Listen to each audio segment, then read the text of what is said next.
मारी या अरे डीएम ने भैया, 1 लाख धक्के मारी, राजस्थान पीड़िता के में परिवार को बंधक बनाया। सहमति राजस्थान से की पोजीशन कुछ आप भी बता नहीं रहे हो, वहाँ कांग्रेस क्या की कोई सहमति किसी से होता है क्या कांग्रेस की सहमति से राजस्थान में रेप होते हैं जो कार्यवाहियों के नाम पे? वहां कितने सस्पेंड किए आपने, बताइए कितने अधिकारी सस्पेंड किए? कार्रवाई आप चल आंकड़े रही है दीजिए बराबर। कि राजनीति केवल केवल कोरी राजनीति करनी है आपको।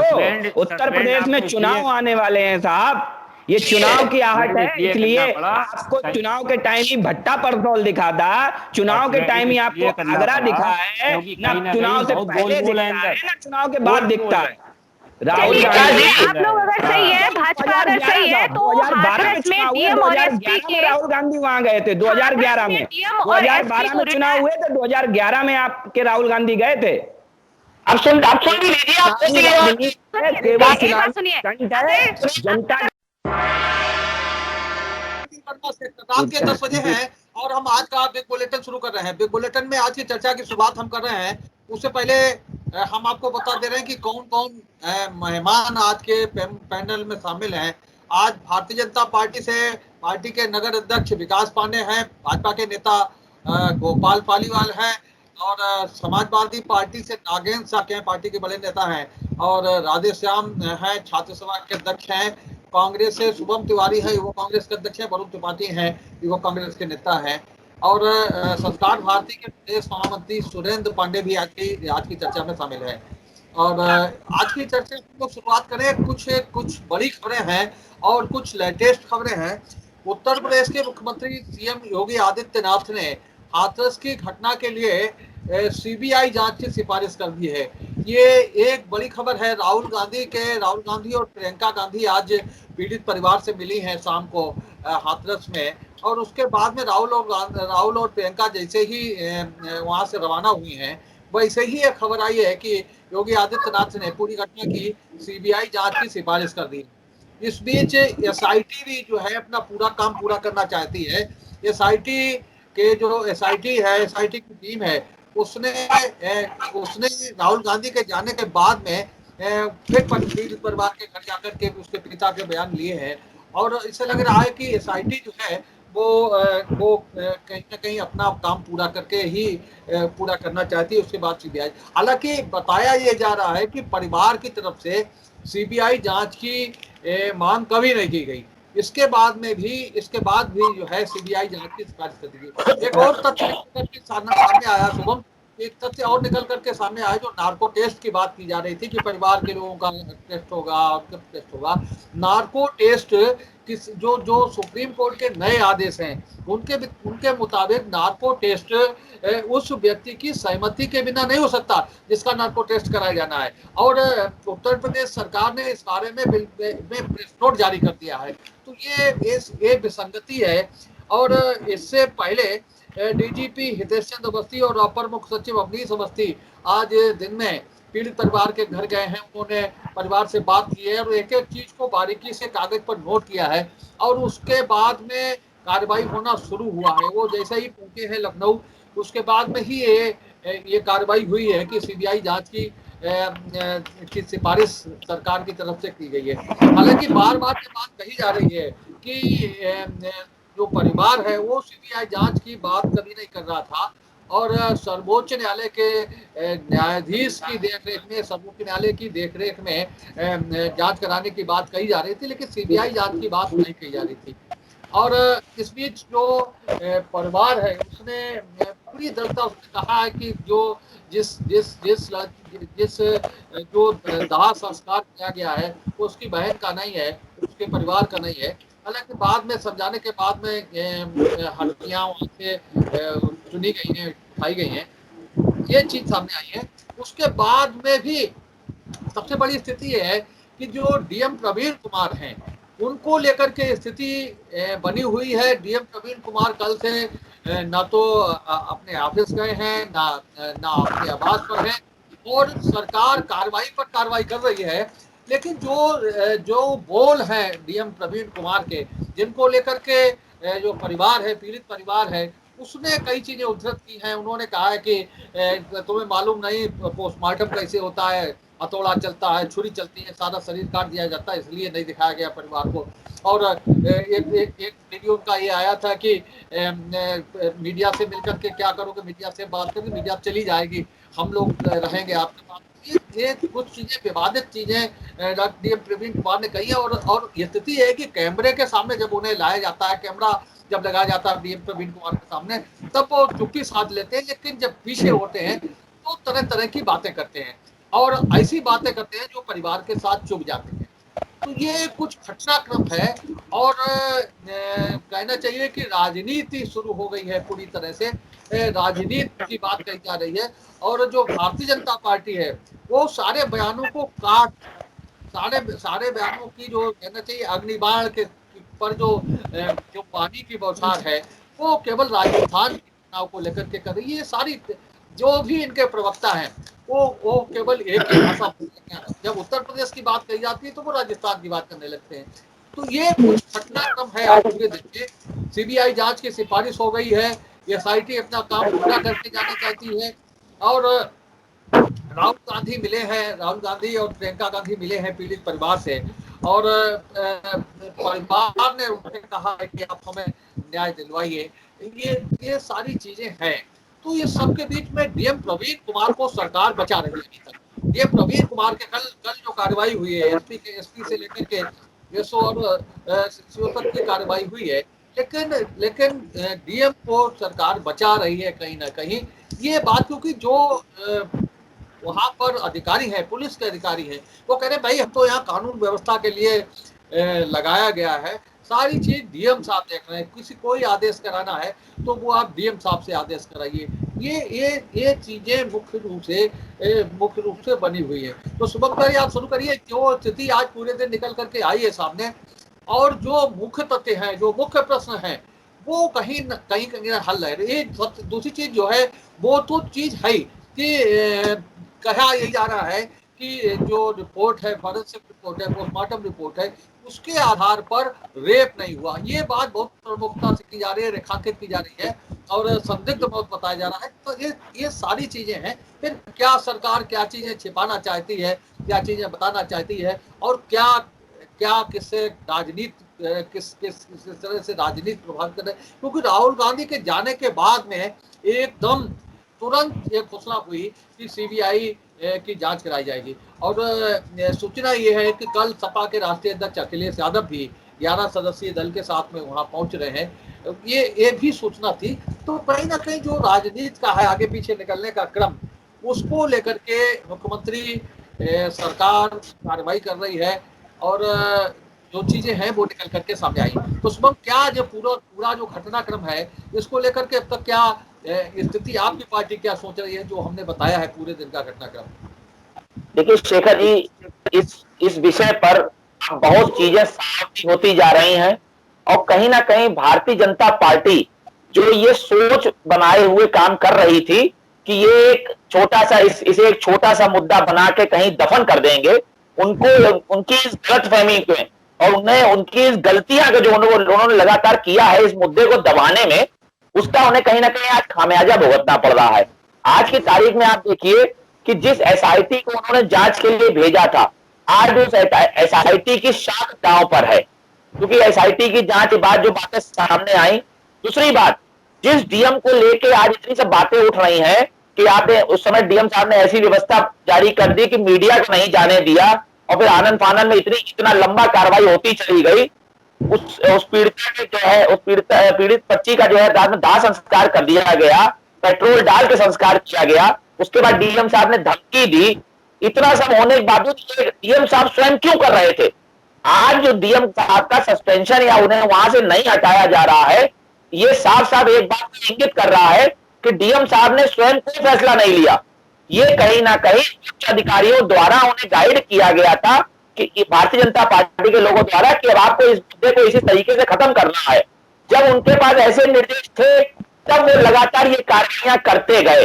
यही कारण है कि कई अधिकारियों को वहां से हटा दिया गया, सस्पेंड कर दिया गया, लेकिन डीएम साहब के लिए सरकार की तरफ से और प्रमुख सचिव वगैरह की तरफ से किसी प्रकार की कोई कार्रवाई की बात नहीं आई है। तो ये सोचने की बात है। दूसरी बड़ी बात, कि आज जब राहुल जी प्रियंका जी इतने जतन के बाद वहां पर पहुंचे, उन्होंने पीड़ित परिवार से बात कही, तो कहीं ना कहीं जो भारतीय जनता पार्टी, जब कांग्रेस की बात होती है, कांग्रेस अगर किसी के अधिकारों की बात करती है तो ये हमें राजस्थान याद दिला देते हैं। तो मैं पहले इनसे ये बोल देना चाहता हूं कि राजस्थान के लिए भारतीय जनता पार्टी के और सबके द्वार पहले से खोले जा चुके हैं। आप लोग कोरी राजनीति मत करिए, हम कुछ कर रहे हैं तो आपको ड्रामेबाजी लग रही है, और आप वहां चैनलों पर बैठ बैठ कर राजनीति कर रहे हैं। अरे जाइए राजस्थान, उस परिवार से मिलिए, आपको अगर सुविधा हो तो बताइए। वो सब राजस्थान, वो भारतीय जनता पार्टी के लोग नहीं करेंगे। यही डिबेट में बैठ बैठ के इनका सीधा फलसफा है कि जनता को किस तरीके से डाइवर्ट करें। और अगर कांग्रेस कोई काम कर रही है, देखिए राहुल जी प्रियंका जी वहां परिवार से मिले, मिलने के बाद उन्होंने मीडिया में कोई ऐसी बात नहीं कही, क्योंकि उनका सीधा इंटेंशन था कि परिवार से मिलेंगे, दर्द बांटेंगे, उन्होंने वही किया। अब यहाँ पर योगी जी कहीं ना कहीं पूर्ण रूप से अपने आप को फंसा हुआ महसूस कर रहे हैं, क्योंकि बेटी के शव जलाने से लेके और आज तक की जो स्थिति है, जिसमें मीडिया को बैन किया गया, बच्ची की अस्थियां वहां पड़ी रही, पेट्रोल डाल के जलाया, और दोषियों पर सही कार्रवाई नहीं हो पा रही है। आज ये मुद्दा जो राष्ट्रीय मुद्दा बन चुका है, तो भारतीय जनता पार्टी की साख दांव पर है। और अब वो कांग्रेस के ऊपर कितना भी आरोप लगाएं, आज की तारीख में जो उन्होंने सीबीआई जांच की बात कही है, पीड़ित परिवार की तरफ से भी कहा गया है कि सीबीआई से बेहतर था कि न्यायिक जांच की बात, न्यायिक जांच की मांग कर रहे हैं। क्यों कर रहे हैं? कि कहीं ना कहीं देश के अंदर सीबीआई की जो परिस्थिति है, दलित परिवार के साथ में राजनीति है हो रही है, जूझ रहा है, संघर्ष कर रहा है। पर तब आपके राष्ट्रीय अध्यक्ष विदेश में है, तो राहुल गांधी जब विदेश यात्रा पर जाते हैं तो बहुत आलोचना होती है उनकी। लोगों को पता भी नहीं है कि अखिलेश यादव विदेश में है, और कल उनका कार्यक्रम जब तय हुआ तो आज रात किसी समय वो वापस लौट रहे हैं। तो ये सब क्या है, कैसे कैसे आप जो है भाजपा को कैसे मान दे पाएंगे? आप 2022 में सरकार बनाने की बात कर रहे हैं। आगे जी बोलिए, आवाज नहीं आ रही नागेन? नागेन जी, हाँ बोलिए। इतनी बड़ी घटना हाथरस जैसी जिले में हुई है, और जिले का जो मुख्य आदमी होता है, अधिकारी, जिला अधिकारी, उस पीड़िता के पिता को धमकाता है कि हम लोगों को यही रहना है, मीडिया आएगी चली जाएगी, कल भी, आज नहीं, आज आधी चली गई। ये सब है क्या? उत्तर प्रदेश के डीजीपी लाइन ऑर्डर कह रहे हैं कि पीड़िता के साथ रेप नहीं हुआ, स्पर्म नहीं। जब किसी भी घटना की 24 घंटे में अगर मेडिकल होता है तभी स्पर्म बरामद होते हैं, ज्यादा समय होने के बाद इस तरीके की कोई भी स्पर्म नहीं मिलते हैं। रही बात पीड़िता के साथ, चूंकि उनके परिवार के लोगों को विश्वास में न लेके पूरे प्रशासन ने मिलकर, और मैं तो ये कहूँगा सरकार, पूरी योगी सरकार ने मिलकर उसको रात में, जबकि हम लोग हिंदू समाज, अगर हम लोग हिंदू समाज के लोग हैं तो रात सूरज अस्त होने के बाद डेड बॉडी में आग नहीं लगाते, लेकिन उसको रात में 2:30 बजे जला देना, कहीं ना कहीं सरकार इस घेरे में है कि अपराधियों को बचाने के उसमें सारी कुछ उत्तर प्रदेश पूरी सरकार ने।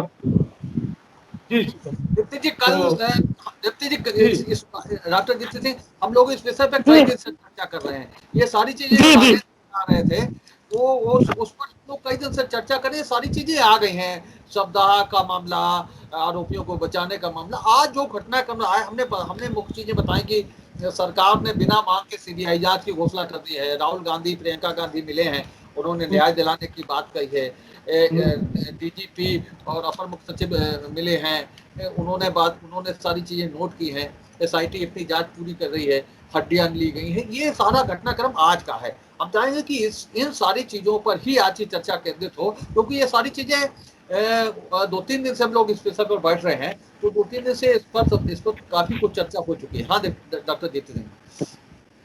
शेखर जी, मेरी आवाज आ रही है? हाँ बोलिए। हाँ जी, देखिए शेखर जी, आगरा पुलिस ने ट्वीट किया था, उसको भी मैंने देखा था। वो ये कह रहे थे कि सरासर झूठ है, ऐसा कुछ भी नहीं हुआ है, फोरेंसिक रिपोर्ट में बच्ची की रेप की पुष्टि नहीं हुई है। ये क्या मजाक बना रखा है? इनको डाउट है कि बच्ची का रेप हुआ है कि नहीं रेप हुआ है, लेकिन हम डाउट में बिल्कुल भी नहीं है, क्योंकि पीड़िता ने ऑन रिकॉर्डिंग अपने बयान दिए हैं कि उसके साथ रेप हुआ है। लेकिन अब ये ट्वीट पे डाल रहे हैं कि उसके साथ रेप नहीं हुआ है, ऐसा कुछ भी नहीं हुआ है। अब ये कहते हैं भरोसा रखिए, हम न्याय देंगे, लेकिन परिजनों को बंधक बनाकर किसी से मिलने नहीं दिया जा रहा। पुलिस उन्हें धमका रही है जैसे वो कोई गुनाहगार हो। फिर वो ऐसे में एसआईटी जो है, क्या पहली बार किसी केस पे बैठी है? पहली बार ऐसा हो रहा है। पीड़ित पक्ष को नजरबंद करके रखा गया हुआ है, तो ऐसे में एसआईटी पे कैसे भरोसा हो? पीड़ित पक्ष जी, सबसे बड़ी बात तो ये है कि उत्तर प्रदेश में जिस तरीके से योगी जी की सरकार ने एक तानाशाह रवैया अपनाते हुए पूरा गांव के एक छावनी में तब्दील कर दिया है, चाहे वह मीडिया कर्मी हो, चाहे उनके परिवार के लोग हों, और एसआईटी भी कहीं ना कहीं सरकार के दबाव में काम कर रही है। और रही बात, ये हिंदुत्व की बात करते हैं, रात के 2:45 पे जिस तरीके से मीडिया एबीपी न्यूज़ की एंकर, महिला एंकर को जबरदस्ती रोका जाता है, जिस तरीके से सब जलाया गया, वो कहीं ना कहीं हिंदू सभ्यता के ऊपर करारा तमाचा है। और इस घटना, जो इस तरीके की घटना उत्तर प्रदेश सरकार की मौजूदगी, बीजेपी सरकार की मौजूदगी में जो हुई, वो कहीं ना कहीं मानव सभ्यता के लिए बहुत ही दुर्भाग्यपूर्ण है। और दूसरी चीज, डीएम साहब, उनके परिवार का एक बच्चा निकल के आया जिसने बाहर बचते बचाते कहीं मीडिया को बताया कि डीएम साहब ने हमारे परिवार के ऊपर इतना दबाव बनाया कि ताऊ जी को मारा, परिवार के अन्य लोगों को मारा। तो कहीं ना कहीं आदमी को जी, हमने कहा सबसे पहले तो हम आपकी बात का जवाब दे दें, जो नागेंद्र चाचा ने शायद गौर नहीं किया या उन्होंने दिया नहीं। आपने सवाल किया था कि अखिलेश यादव जी विदेश गए और राहुल जी जाते हैं, बड़ी आलोचना होती है। आदरणीय राष्ट्रीय अध्यक्ष जी अपनी बेटी के दाखिले के सिलसिले में विदेश गए हुए हैं और वो हर इस पूरे मामले पर पूरी नजर बनाए हुए हैं और पूरी तरह से पार्टी के लोगों को निर्देशित कर रहे हैं। निश्चित तौर पर वो कल आएंगे, उसके बाद राधेश्याम जी सफाई देंगे तो पूरी रात हो जाएगी। सामाजिक जीवन में जो लोग रहते हैं उनका व्यक्तिगत जीवन कुछ नहीं रहता। अभी कुछ दिन पहले की बात है, योगी आदित्यनाथ जी जो मुख्यमंत्री हैं अपने पिता के अंतिम संस्कार में नहीं गए हैं। जाकिर हुसैन साहब का उदाहरण आप बताइए आपको। व्यक्तिगत जीवन व्यक्ति का कुछ नहीं रहता जो सामाजिक जीवन रहता है। ये समय जब प्रदेश में इतनी विषम स्थिति चल रही है, उस समय अगर कोई दाखिले की बात करता तो उससे ज्यादा शर्म की बात नहीं हो सकती। इसलिए अगर आप सफाई देंगे इस विषय पर तो हम भी बहस करेंगे रात भर आपसे। योगी आदित्यनाथ जी अभी 2 महीने पहले अपने पिता के अंतिम संस्कार में नहीं गए हैं। इतनी बड़ी बात इससे ज्यादा नहीं कुछ हो सकती। आप दाखिले की बात कर रहे हैं। नहीं, वो घटना घटने से पहले जा चुके थे, वो विदेश जा चुके थे। ये मृत्यु होना और ये शवदाह होना, प्रशासन का गुंडई करना, ये सब बाद में हुआ, वो उससे पूर्व जा चुके थे। तो कहीं ना कहीं निश्चित तौर पर हम यहाँ लाखों छात्रों के एडमिशन कोरोना की वजह से प्रभावित है। आप एक बच्चे के एडमिशन की बात कर रहे हैं और सफाई दे रहे हैं। बहुत स्पष्टीकरण, आपकी पीठ ठोकी जाएगी ना। नहीं शेखर जी, पूरी पार्टी उस परिवार के साथ खड़ी है, संवेदना है, पूरी पार्टी उनके साथ उनके न्याय के लिए लड़ रही है, सड़कों पर है। और निश्चित तौर पर हम जो आज की जो चर्चा है, जो आपने आज कहा है कि परिवार इस तरह वो हड्डियां जो वहां पड़ी है वो उठा ली, परिवार ने उनको उठा लिया है। और जो एसआईटी से परिवार संतुष्ट नहीं था, उसके संबंध में भी सरकार ने सीबीआई जांच की सिफारिश कर दी है, लेकिन परिवार सीबीआई जांच की मांग नहीं कर रहा है। उनका कहना है कि सुप्रीम कोर्ट के जज की निगरानी में जांच हो। दूसरी चीज, जो परिवार हड्डियों पे शक जता रहा है कि ये अस्थियां हमारी बेटी की नहीं है, तो सरकार को चाहिए कि डीएनए टेस्ट करा दे। दूसरी चीज जो ये बात सामने आई है संवेदनहीनता की, इससे ज्यादा संवेदनहीनता और क्या हो सकती है। भारतीय जनता पार्टी के सांसद राजवीर दिलेर जी का एक ऑडियो वायरल हो रहा है। उन्होंने उनसे जब एक वाल्मीकि समाज के सामाजिक नेता ने टेलीफोन करके कहा कि आप इस संबंध में क्या कर रहे हैं, तो उन्होंने कहा कि वो फैसला हो गया, अब तो 25 लाख दे दिए, एक घर दे दिया, नौकरी दे दी, और क्या चाहिए, और क्या कर सकते हैं। तो निश्चित तौर पर हम ये चाहते हैं कि परिवार की पूरी बात सुनी जाए और जो डीएम और एएसपी ने इस तरह वहां मानवता को शर्मसार किया है, जिसको आज सरकार ने डैमेज कंट्रोल करने का प्रयास किया। अब प्रमुख सचिव, वो अपर सचिव वहां गृह के और डीजीपी महोदय उस आंगन में बैठे थे, हाथ जोड़े, हमने वो तस्वीर देखी है, वो डैमेज कंट्रोल की तस्वीर थी। लेकिन वो तस्वीरें भी तो देश के सामने आई हैं जब सिपाहियों ने डंडा लेकर दौड़ाया और पीटा है। हमने भी थोड़ा बहुत संविधान पढ़ा है, हम विद्यार्थी हैं। कहीं भी 144 में किसी भी सांसद और मीडिया को जाने के लिए नहीं रोका जा सकता है, ये नियम है। आपने किस कानून के तहत मीडिया को और सांसदों को वहां जाने से रोक दिया? निश्चित तौर पर निर्भया कांड या ये जो बात आ रही राजनीति हो रही, भैया राजनीति करने वाले तो राजनीति ही तो करेंगे। अब क्या सत्यनारायण की कथा कहने लगे तो क्या करेंगे? राजनीति करने वाला तो राजनीति करने वाले का मतलब ये तो नहीं होता है कि राधे श्याम ने अगर समाजवादी पार्टी की सदस्यता ले ली तो किसी मृतक के यहाँ शोक संवेदना व्यक्त करने नहीं जा सकते, कहीं कुछ काम नहीं कर सकते, रामलीला देखने नहीं जा सकते, भागवत सुनने नहीं जा सकते। ये अधिकार तो हमने नहीं खो दिया ना। तो हम तो वहां शोक संवेदना व्यक्त करने अगर हम जा रहे हैं तो आप राजनीति बता रहे हो। निर्भया कांड का जो उदाहरण दिया जाता है, निर्भया कांड में पोस्टमार्टम के बाद बॉडी सौंपी गई, परिवार को बोलने दिया गया, बंधक नहीं बनाया गया, जांच हुई, सब काम हुए। निश्चित तौर पर परिवार की संवेदनाओं का ध्यान रखते हुए और सरकार जो आज कर रही है, मैं देखो असंसदीय भाषा हो जाए इसमें मैं नहीं चाहता हूं, लेकिन एक लोक पंक्ति है, मैं जरूर कहना चाहूंगा कि मन मतिंग माने नहीं जौले खता न पाए, और जैसे विधवा स्त्री गर्भ रहे पछताए। तो सरकार अब उस तरह पछता रही है, पहले गलती की अब उन पे पश्चाताप कर रही है।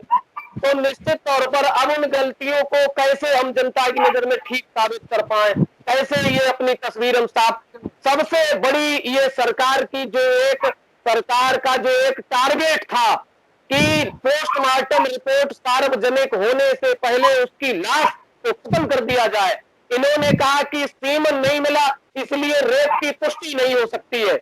अच्छा ये बताइए, कुलदीप सेंगर पर 1 वर्ष के बाद रेप की धारा लगी, उस चार्जशीट में नाम बढ़ा, एफआईआर में नाम नहीं था, चार्जशीट में नाम नहीं था, कहीं नाम नहीं था। 1 वर्ष बाद कुलदीप सेंगर का नाम आया, तब सीमन कहां से मिल गया? तो कहीं न कहीं ये सरकार परिवार के साथ अन्याय कर रही है, कुछ छुपाने की कोशिश कर रही है।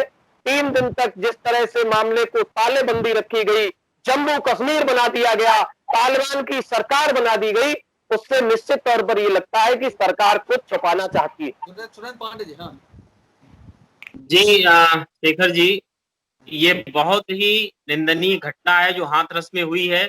हम सभी लोग निर्भया कांड के बाद भूल चुके थे, जो हैदराबाद में कांड हुआ उसके आरोपियों को तत्काल सजा दी, जो फरार हुए, कुछ भी हुआ, बहुत लंबी प्रक्रिया ना चल के भी वो आगे हैं, मुठभेड़ में उनका एनकाउंटर हुआ, वो मारे गए। शायद आपको सबक मिलेगा और लोग ऐसा घृणित कार्य करने के लिए सोचेंगे। इतना बीभत्स कांड हाथरस में हुआ है और ये निश्चय ही सरकार पर एक बहुत काला धब्बा है इस सरकार के ऊपर। फिर भी एक बात मैं कहना चाहूंगा सभी दलों के लोगों से, कोई भी घटना हो, सरकार कहीं की हो, राज्य कोई हो, हम सब भारतीय एक हैं। हम सब राजनीतिक दल राजनीति की मर्यादा से ऊपर उठते हुए देश की समस्याओं में एकजुट होकर, सरकार कोई भी हो, अगर एकजुट होकर बुलंदी से अपनी आवाज बुलंद करेंगे, आगे बढ़ाएंगे, तो निश्चय ही निर्बलों को न्याय मिलेगा, उनकी आवाज बुलंद होगी और पूरा देश खड़ा हो जाएगा। परंतु जब आंदोलन हुए हैं, जब विपक्ष खड़ा हुआ है, उसमें कहीं ना कहीं राजनीतिक फायदा ऐसा लगता है कि दिखता है, चाहे वो निर्भया का कांड हो, चाहे आज हाथरस का कांड हो, या और भी ऐसे केस रहे हो। हम सभी को ये सोचते हुए आगे बढ़ना है कि ऐसे कार्यों में राजनीति ना करते हुए कम से कम जो गरीब है, जो निर्बल है, असहाय है, उसकी सहायता कैसे करें, उसकी कैसे बुलंद करें। और विपक्षी पार्टियां जो कर रही हैं, हमें ऐसा लगता है कि इस और बेहतर करना चाहिए। इसलिए करना चाहिए कि सरकार जागे, शासन प्रशासन सोचे और मजबूर हो कि आगे से दोबारा कोई ऐसी घटना ना होने पाए। मैं बहुत निंदा करता हूं और सरकार से मांग करता हूं कि सख्त से सख्त सजा जो भी दोषी हैं उनको देनी चाहिए और उनको बचाने का कार्य नहीं किया जाना चाहिए। मुझे ऐसा भरोसा है कि ये सरकार करेगी भी नहीं, लेकिन शीघ्र ही जो पारिवारिक हैं उनको न्याय मिले, उनका सरकार पर भरोसा कायम।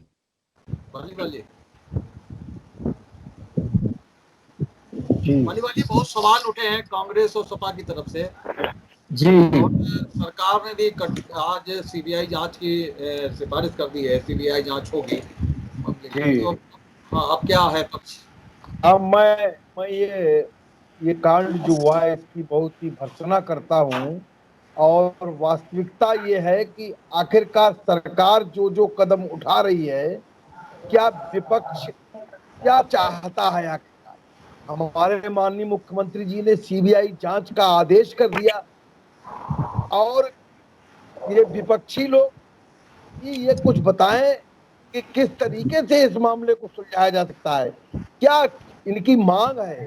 ये मांग तो बताते नहीं है। राहुल जी को जाने की अनुमति भी दे दी है, तो वो वहां गए भी हैं, अच्छी बात है। सरकार ने अनुमति इसीलिए दी है कि आप जाकर सारे मामले को जानकारी करें, पीड़ित परिवार से पूछें।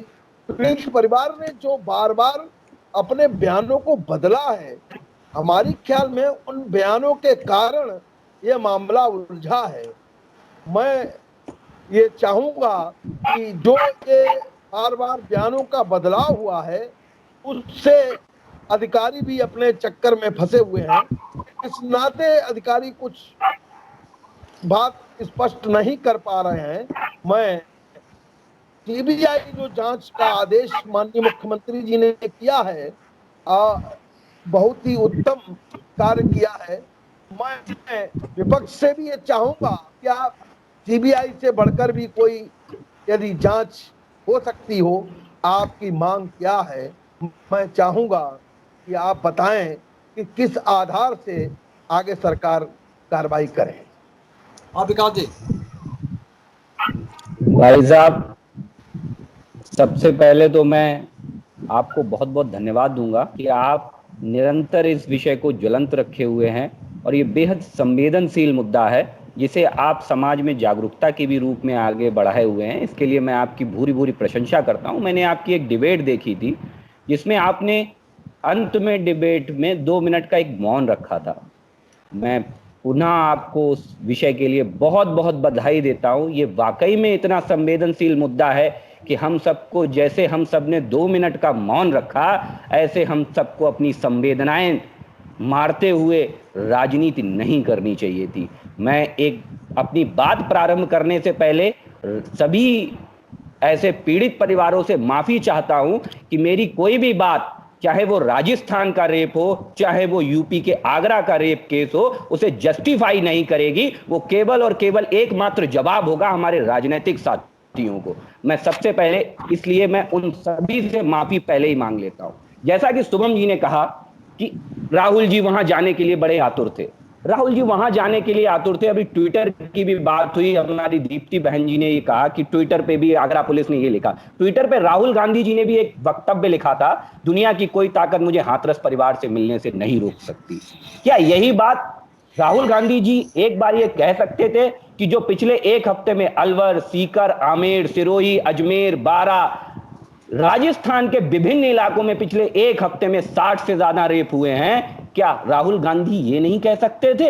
रेप को जस्टिफाई करने पे तुले हुए हैं आप सब लोग। एक कैसी राजनीति कर रहे हैं? संवेदनाएं खत्म कर रहे हैं आप। राजनीति इस बात की हमें इजाजत कतई नहीं देती कि हम मानवता भूल जाएं, हम वोट बैंक के लिए हर चीज को तार तार कर दें। जैसे कि रही बात, हमारे समाजवादी साथी एक बात कह रहे थे कि ऐसे बातें बोल रहे थे कि विदेश में पढ़ने गए, अखिलेश जी भी विदेश में पढ़े हैं, तो ये समाजवादी परिवार, ये समाजवादी नाम का है, ये इनके अंदर विदेशवादी नीति पूर्णतः रूप से भरती चली जा रही है और इससे हमें कतई इससे इत्तेफाक करने की जरूरत नहीं है। समाजवादी सरकार के लोग ये भूल जाते हैं, बदायूं में जब 2 नाबालिग लड़कियों का रेप हुआ था तो उनके स्वयं के सांसद के करीबियों पे आरोप लगा था, जिस पर कोई कार्रवाई नहीं हुई थी, लीपापोती करी गई थी और जिस पर मीडिया ने भी ये आरोप लगाया था उस समय कि अखिलेश यादव सैफई में नाच गाने देख रहे हैं और यहाँ रेप पर रेप हो रहे हैं। और उसके कुछ दिनों बाद ही बुलंदशहर नेशनल हाईवे पे मुझे जहां तक जानकारी है उसी एक हफ्ते में बुलंदशहर नेशनल हाईवे पे मां बेटी का रेप हो जाता है और अखिलेश यादव की सरकार पुनः उसी वृत्तांत को दोहराते हुए मग्न रहती है सैफई महोत्सव में। आप सभी को अखिलेश यादव की गुंडई और इन सब की मुझे बताने की आवश्यकता नहीं है। ये बताना मुझे इसलिए पड़ रहा है जो केवल और केवल सरकार को इसलिए घेरने की कोशिश कर रहे हैं कि दलितों का वोट मिल जाए। कैसी वोट बैंक की राजनीति है कि हम ये संवेदनाएं भूल जाते हैं कि एक परिवार कितना दुखी होगा, कितना व्यथित होगा, चाहे वो व्यवहार पुलिस प्रशासन द्वारा किया गया हो, चाहे वो व्यवहार किसी राजनीतिक दल द्वारा किया गया हो। मैं इस बात को कतई जस्टिफाई नहीं करता हूं, जो पुलिस ने किया होगा वो सही होगा। अगर उस पीड़ित परिवार को कोई समस्या है तो मैं समझता हूं उसकी समस्या सबसे बड़ी है, किसी भी सरकार से बड़ी है, किसी भी दल से बड़ी है। अनिल भैया, एक विषय मैं इन सबके बीच और लाना चाहूंगा जो दलितों की राजनीति का ठेका उठाने चल रही है, क्योंकि चुनाव है साहब, और ये चुनाव है साहब, इसलिए सबको दलितों की चिंता सता रही है, सबको दलितों का दर्द दिखाई दे रहा है। इनको ये नहीं दिखाई दे रहा है कि भारत के यशस्वी प्रधानमंत्री नरेंद्र मोदी जी हिंदुस्तान के अकेले प्रधानमंत्री हैं जिन्होंने स्वच्छता प्रहरियों के पैर धोए थे। आज तक किसी राजनीतिक ने अगर पैर धोए हो तो मैं गुलामी करने को तैयार हूं। इन सारे राजनीतिज्ञों की मैं गुलामी करने को तैयार हूं। ये किस राजनीति की बात कर रहे हैं? गर्त तक गंदी राजनीति में डूबे हुए हैं। जो दशा इनकी भट्टा परसौल, आपको याद होगा भट्टा परसौल, शायद बहुत से कांग्रेसी भूल गए होंगे वो राजनीतिक विषय भट्टा परसौल। भट्टा परसौल में बड़ी यात्रा करे थे, बड़े चकमा दे करके बड़ी सुर्खियां बटोरी थी। उसके बाद जनता के हुए चुनाव में क्या दुर्गति हुई थी ये मुझे बताने की जरूरत नहीं है। जनता समझती है कि क्या नौटंकी है और क्या सही में संवेदनाएं हैं हमारे साथ। ये देखिए कि बगैर मांग किए हुए योगी आदित्यनाथ जी ने सीबीआई की सिफारिश कर दी। आपकी महाराष्ट्र की सरकार सर पटक पटक के मर गए, कोर्ट को आदेश करना पड़ गया कि सीबीआई जांच की जाए। आपकी महाराष्ट्र की सरकार सीबीआई जांच नहीं करती है। मैं मांग करूंगा राजस्थान की सरकार से कि वो भी इसका संज्ञान ले। सीबीआई की मांग एक मिनट मिल पाएगा, 10 मिनट में खत्म करना है पूरी बात। नागेंद्र जी 1 मिनट। विकास जी की बात आपने सुनी नागेंद्र जी? हाँ बताइए। जी जी 1 मिनट केवल। हाँ विकास जी कह रहे थे सबको आईना दिखा रहे हैं। अगर हम लोग ये बात करें कि अखिलेश जी की या उनकी विदेश जाने की है, मैं ये चाहता हूँ वर्तमान समय में योगी सरकार मतलब भारतीय जनता पार्टी की सरकार, अगर भारतीय जनता पार्टी की सरकार कुछ गलत करती है तो विपक्ष का ये काम है कि उसको आईना दिखाना। आईना इसलिए दिखाना है कि उस पीड़ित परिवार आपसे राजनीति में संवेदनाओं का मूल्य है। हम आप समाज सेवा करने निकले हैं कि वोट बैंक की राजनीति करने निकले हैं, ये तय कर लीजिए भाई। मैं वोट बैंक की राजनीति करने नहीं। जब आप वहां तो कोई नेता जाने से पहले ही आपने मीडिया रोक रखी थी। आपने पूरे गांव को इतना जबरदस्त छौनी बना रखा था कि कोई सिंगल चैनल वाला तक नहीं। एक बच्चा बेचारा धोखे से कहीं से निकल आया, उसने बताया कि मेरे परिवार के लोग आपसे बात करना चाहते हैं। ऐसी स्थिति में आपकी जिलाधिकारी महोदय का सीधा सीधा वीडियो वायरल हो रहा है कि वो उसके पीड़ित के पिता को धमका रहे हैं। तो ऐसी स्थिति में आप कहाँ न्याय की बात कर रहे हैं? कहां से आप? तभी तो मैंने बोला भाई साहब कि मैं जस्टिफाई कर ही नहीं रहा हूं। मैंने पहले ही क्षमा मांग ली कि मैं केवल आप लोगों की बातों का जवाब दे रहा हूं, मैं उसे जस्टिफाई नहीं कर रहा हूं। मैंने पहले ही मांग ली। काश आप लोगों ने भी इतनी संवेदना दिखाई होती कि पहले ही ये विषय कर दिया होता कि साहब हमारे लिए राजनीति है। हमने कहा सबसे पहला निवेदन तो ये है कि सवाल दागे हैं तो जवाब सुन लेना, बोलना नहीं। सवाल दागे हैं तो जवाब जरूर सुनना। आपने कहा परिवार की संवेदनाएं, ये कौन सी संवेदना है? वो एमपी कह रहा है कि 25 लाख दे दिए, नौकरी दे दी, घर दे दिया, और क्या चाहिए? ये संवेदना है भाजपा की? आप कह रहे कि मतलब संवेदनाएं परिवार की। डीएम ने उसकी छाती पे लात मारी और डीएम 48 घंटे फिर भी बना रहा। हम सरकार में रहे और हमारी पार्टी का कार्यकर्ता मुख्यमंत्री के बहुत नजदीक होता है। हमने देखा डीएम कितनी देर में हट जाता, हमें मालूम है। दूसरी बात पालीबाजी की तरफ से आई, राहुल गांधी जी को अनुमति मिल गई वहां जाने की। अरे भैया, अनुमति तो तब होगी जब रोक होगी ना। रोक कहाँ थी? 144 में किसी एमपी के लिए रोक नहीं होती है, मीडिया के लिए रोक नहीं होती है। जानकारी बढ़ाइए अपनी। रोक ही नहीं थी तो अनुमति कैसी? तानाशाही थी वो। सरकार को झुकना पड़ा। कई वर्षों बाद मैं क्षमा चाहता हूं ये कहते हुए, कई बोलना नहीं बड़ो विकास जी, बाद बोलना। कई वर्षों बाद मीडिया ने, नेशनल मीडिया ने चाट वार्ता छोड़ के पत्रकारिता की, इसीलिए सिस्टम को झुकना पड़ा और घुटनों के बल डीजीपी हाथ जोड़े उसके आंगन में बैठे थे। कहाँ का न्याय है? इस तरह की संवेदना आप करोगे? दूसरी चीज, बदायूं कांड की सामने आई, बदायूं जांच हो चुकी है, उसके क्या परिणाम हुए उनको आप देख लीजिए। मैं चाहूंगा इसके बाद आप रुक जाइए, वरुण को भी बोलने दीजिए भाई साहब। हमारे भाजपा के साथी ने यह कहा कि जो है राजस्थान में बलात्कार हुआ, वहाँ जहाँ कांग्रेस के प्रदेश वहाँ बलात्कार हुआ, लेकिन हम ये बताना चाहते हैं अपने भाजपा के साथी को, वहाँ उस गांव को छावनी नहीं बनाया गया, वहाँ स्वतंत्र विपक्ष जाए और जाके देखे कि क्या परिस्थितियां हैं, उसके लिए उन्हें पूर्ण स्वतंत्रता दी गई है। उत्तर प्रदेश की तरह नहीं किया गया। भी करवा दीजिए साहब, बगैर मांगे सीबीआई की मांग भी, सीबीआई की सिफारिश भी करवा दीजिए। परिवार ने नहीं मांगा न। अरे एहसान नहीं किया है आपने, एहसान नहीं किया। आप पूर्णतया उत्तर प्रदेश सरकार फेल है। इतने दिन से आप क्या कर रहे थे? विपक्षियों को क्यों इतना मौका दिया? हाँ डॉक्टर दीप्ति सिंह, अगर राजस्थान में लगता है कि यहाँ पर गलत हुआ था तो अमित शाह जी जाते वहां पर, विपक्ष जाता। आपको किसने रोका था? विपक्ष जाता, अपनी बात रखता और देखता कहाँ पे सरकार गलत कर रही है और कहाँ पर नहीं गलत कर रही है। हम क्षमा चाहेंगे, हम एक बात यहाँ पर कहने चाहेंगे, जैसे कि अभी हमारे भाई विकास जी ने कहा कि दलित वोट बैंक की राजनीति कर रही है कांग्रेस, तो ये वाकई में सच बोला उन्होंने कि भाजपा दलित वोट बैंक की राजनीति कर रही, क्योंकि उन्हें आधी आबादी जो महिलाओं की वो तो दिखाई नहीं दे रही है। उन्होंने अभी थोड़े दिन पहले जिस विधि विधान के साथ में राम मंदिर का शिलान्यास किया था, राम मंदिर बनने के बाद उन्होंने कहा, राम मंदिर के शिलान्यास के बाद में उन्होंने कहा था कि रामराज ला के रहूंगा मैं इस देश में। क्या यही राम राज्य है जहां पर महिलाओं के लिए सम्मान की और सुरक्षा के कोई इंतजाम नहीं है? इस तरह के नियम तो बहुत जल्दी बन जाते हैं कि दंगा होंगे तो कोई पब्लिक प्रॉपर्टी को अगर नुकसान पहुंचाएगा तो उसकी भरपाई ली जाएगी, लेकिन जब किसी महिला के मान सम्मान के साथ खिलवाड़ किया जाता है उसकी भरपाई कौन करेगा? योगी जी, महिलाओं की ये कैसी सुरक्षा है, कैसा कानून है? हमने तो अभी इसी प्रदर्शन के दौरान देखा कि उत्तर प्रदेश की जो पुलिस है उसको एक नई तरह की ट्रेनिंग दी गई। पहली बार ऐसा देखा कि पीड़िता के पक्ष में न्याय मांगने के लिए उतरने वाली महिलाओं के उनके कपड़े फाड़ दिए जाते हैं। मत करिए, यानी राजस्थान के जो रेप हुए हैं, रेप को अमित शाह जी जाए अपनी कार्रवाई करें, सिफारिश कर दी है। आप अपने 6000 रेप हुए, 6000 विकास जी सुनने की क्षमता रखिए, अपने समझिएगा में 6000 रेप हुए हैं। 6000 आपकी सरकार को आधी आबादी जो है सीबीआई की जांच की इतनी इच्छा शक्ति है, इतनी इच्छा शक्ति राजनीति। विकास जी महिलाओं का सम्मान करना सीखिए, वो बोल रही है महिलाओं का सम्मान करना सीखिए। तो फिर ऐसा 6000 रेप हुए एक साल में।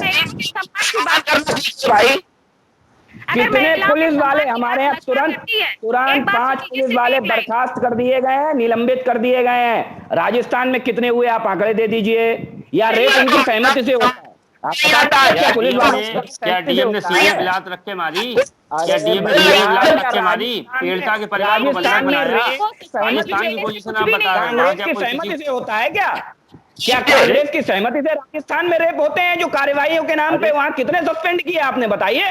कितने अधिकारी सस्पेंड किए? आप आंकड़े दीजिए कि राजनीति केवल कोरी राजनीति करनी है आपको। उत्तर प्रदेश में चुनाव आने वाले हैं साहब, ये चुनाव की आहट है, इसलिए आपको चुनाव के टाइम ही भट्टा परसौल दिखा था, चुनाव के टाइम ही आपको आगरा दिखा है, ना चुनाव से पहले दिखता है ना चुनाव के बाद दिखता है। राहुल गांधी, आप लोग अगर सही है, भाजपा अगर सही है तो 2012 में डीएम और एसपी के राहुल गांधी वहां गए थे। 2011 में 2012 में चुनाव हुए थे, 2011 में आपके राहुल गांधी गए थे। अब सुन लीजिए, आप जनता के बात से लेना देना नहीं है आपका। अरे भाई तो 6000 ये बताइए, आप कहिए कि राजस्थान के जो रेप हुए वो हमारी सहमति से हुए। भाई आप एक बात ये कहिए कि राजस्थान के जो रेप हुए आपकी सहमति से हुए। और इसमें मुख्यमंत्री जी को जिम्मेदारी निभानी चाहिए। पीछे नहीं हटना चाहिए। अरे भाई आपके यहाँ 6000 रेप हुए राजस्थान में, फिर किसकी जिम्मेदारी लेंगे आप? राहुल गांधी लेने आए जिम्मेदारी क्या? ट्वीट लिख दिया, कभी राजस्थान पे भी ट्वीट लिखते हैं। आप यहाँ से पहल करिए ना, आपकी सरकार यहाँ से पहल करे मतलब ना। आप पहल नहीं करेंगी, आप तो ये स्वीकार तो करिए। हम भी यही चाहते हैं कि आप स्वीकार करिए कि हमें ना सीबीआई की जरूरत है ना साहब, हमने जो किया वो ठीक है, राजस्थान में जो हुआ वो बिल्कुल ठीक है। राजस्थान में पिछले 1 साल में 6000 रेप हुए, वो बिल्कुल ठीक हुए। ये आप जस्टिफाई कर रही हैं। प्रदेश के भी बताओ भाई आपको संवेदनशील होना चाहिए। निर्भया कांड हुआ महिला है, आपको बेहद संवेदनशील होना चाहिए। दीप्ति जी, एक अनुरोध मात्र आपसे है कि आप जैसी महिला को एक बेहद संवेदनशील होना चाहिए, और ये संवेदनशील मुद्दा है। सभी महिलाओं के लिए आवाज उठाइए। दलित वोट बैंक की राजनीति बात कर रहे हैं। सबसे दूसरों के महिलाओं की भी बात करें, आपकी महिलाओं के साथ जो दुर्व्यवहार हो रहा है, जो उनके साथ, पहले ये देख लीजिए कि आपकी अपनी सरकारों की स्थितियां क्या हैं। महिलाओं के मान सम्मान की बात करिए आप। की सरकार महिलाओं के मान सम्मान के लिए क्या कर रही है, उनकी सुरक्षा के लिए क्या कानून व्यवस्था है? मैं तो कह रहा हूँ आप वहां भी विरोध करिए इनका जाके। वहां आप सीबीआई सिफारिश की मांग करते क्यों नहीं है? आप करिए, आप बगैर मांग के कर दीजिए भाई। आप इतना बड़ा उदाहरण, इतना बड़ा दिल तो दिखाइए आप सब। चलिए अच्छा, आप डीएम और एसपी को सस्पेंड करने की जगह उनके फोन रिकॉर्ड्स पब्लिक करा दीजिए, और इसमें मुख्यमंत्री जी को अपनी पूरी जिम्मेदारी निभानी चाहिए, पीछे नहीं हटना चाहिए इस बात से। सुनिए, मैं आपकी मांग को आगे ले जाऊंगा। आप अपनी सरकार से मांग रखिए कि राजस्थान के 6000 रेप केसों की निष्पक्ष सीबीआई जांच की कल सिफारिश करें। आप अपने नेतृत्व से ये बात उठाइए, आप उठाने की हिम्मत कर सकती हैं, आप अपने नेतृत्व से ये बात रखिए। मैं कल इस बात को, मैं बहुत छोटा सा कार्य करता हूं, मैं इस बात को आपको पूर्णतः विश्वास दिलाता हूं। मैं अपनी सरकार से मांग करूंगा, चाहे उसके लिए मुझे कुछ भी करना पड़े, कि उनके फोन रिकॉर्ड सार्वजनिक किए जाएं। लेकिन आप राजस्थान के मुख्यमंत्री से ये मांग करेंगे, आप इस्तीफा देंगे, आपके राहुल गांधी राजनीति छोड़ेंगे कि आप सीबीआई जांच की सिफारिश करेंगी। आप ये बात उठाइए। आप इस बात के, आप मतलब खुद कुछ करना नहीं चाहते, खुद कुछ नहीं करना चाहते, आप सब केवल कोरी राजनीति कर रहे हैं। मेरे बहुत गंभीर विषय है। लीडर जो भी जाने माने हैं वो जाए वहां पर, जाए और देखें जाए बगैर मांग करे, बगैर मांग किए सीबीआई जांच की सिफारिश। आप अपने नेताओं से कहिए कि इतना बड़ा दिल दिखाएं। 6000 रेप हुए हैं राजस्थान में, उनकी सीबीआई जांच की मांग करें। निर्भया कांड में उसको भेजा गया इलाज के लिए, उसकी मौत हो गई तो प्रधानमंत्री की और सोनिया जी उसके अंतिम आपकी दिल्ली में सड़कों पर क्या हुआ था ये पूरा देश जानता है। आपकी दिल्ली की सड़कों पर जो हुआ था पूरा देश जानता है। आपकी दिल्ली, और रही बात आपकी दिल्ली, मैडम जी, आपकी दिल्ली में जो सड़कों पर होता रहा पूरी रात, वो पूरे देश ने देखा। उसकी पीड़ा और उसका दर्द हमें भी है, और मुझे कहीं ना कहीं ये लगता है आपको भी होगा। मैं बस वही अपेक्षा करता हूं कि इस हाथरस का दर्द आप भी समझिए। मैं ये नहीं कहता हूं कि इस पर राजनीति करिए केवल, मैं ये कहता हूं इसका दर्द भी समझिए, इस हाथरस का दर्द समझिए। और ये हाथरस विषय केवल एक बलात्कार का नहीं है। इस देश में दूसरे नंबर पर अगर बलात्कार में कोई राज्य आता है तो वो केरल, हिंदुस्तान में हो रहे हैं। आपकी चर्चा को यही समाप्त कर रहे हैं। आप सब कर रहे हैं बुलेटिन की आज की चर्चा को यही समाप्त कर रहे हैं। आप सबने आज की चर्चा में भाग लिया, आप सबका बहुत बहुत धन्यवाद। विकास पांडे जी का, शुभम तिवारी जी का, डॉक्टर दीप्ति सिंह का, नागेंद्र साक्य जी का, मुक्तबोध पालीवाल जी का, बरुण त्रिपाठी जी का, सुरेंद्र पांडे जी का बहुत बहुत धन्यवाद। हम सब आज की चर्चा में बहुत संजीदगी से हम लोगों ने भाग लिया, अपनी अपनी पार्टी का पक्ष रखा, और जो घटनाक्रम चल रहा है हाथरस में उस पर हमने अपने अपने विचार रखे, तुलनात्मक विचार रखे, और अभी चर्चा जारी रहेगी इस विषय पर अगले दिनों में। हम कल तक के लिए, कल रविवार है, कल रविवार को पास रहेगा, सोमवार को हम फिर मिलेंगे एक नई चर्चा को लेकर के, एक नई डिबेट को लेकर के। तब तक के लिए इजाजत दीजिए। शुभ रात्रि। शुभ रात्रि सभी को, शुभ रात्रि।